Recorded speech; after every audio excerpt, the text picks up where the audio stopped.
Today headlines. இன்னும் 2 மாதங்களில் வீடு வீடாக செல்லுங்கள், எதிர்க்கட்சிகளுக்கு ஜனாதிபதி கூறும் விடயம்.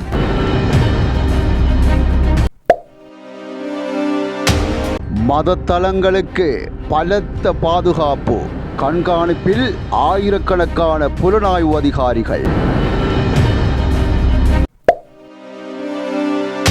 வீட்டின் முன் வாகனத்தை நிறுத்தி தூங்கிய சாரதிக்கு நடத்தப்பட்ட கொடூரம், வைரலாகும் காணொளி.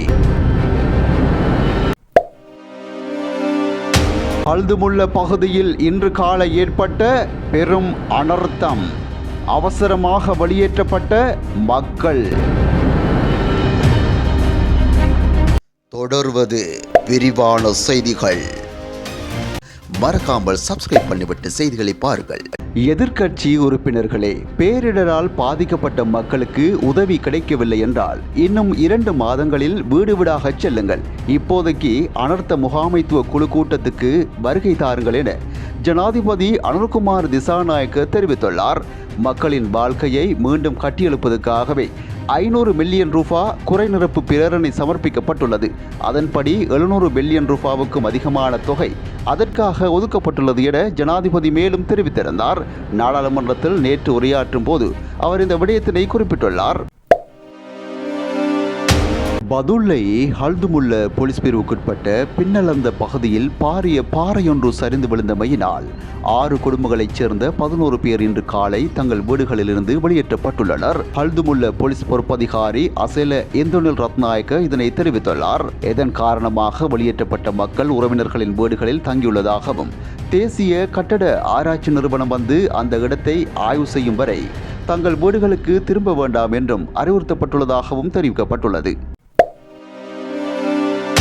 தம்புள்ளை கலேவல பகுதியில் வீட்டின் முன்பாக வாகனத்தை நிறுத்தி நித்திரை கொண்ட சாரதியின் கையை அடித்து உடைத்த சம்பவம் பெரும் அதிர்ச்சியை உருவாக்கியுள்ளது. குறித்த சம்பவம் தொடர்பான காணொளி சமூக வலைத்தளங்களில் அதிகமாக பகிரப்பட்டு வருகின்றது. குறித்த காணொளியில் வீட்டின் முன்பாக வாகனத்தை நிறுத்தி நித்திரை கொண்ட சாரதியை இளைஞன் ஒருவன் பெரிய தடி ஒன்றினால் நபர் ஒருவரை தாக்குவதுடன் இது தொடர்பில் முரண்படுகின்ற காட்சிகள் பதிவாகியுள்ளது.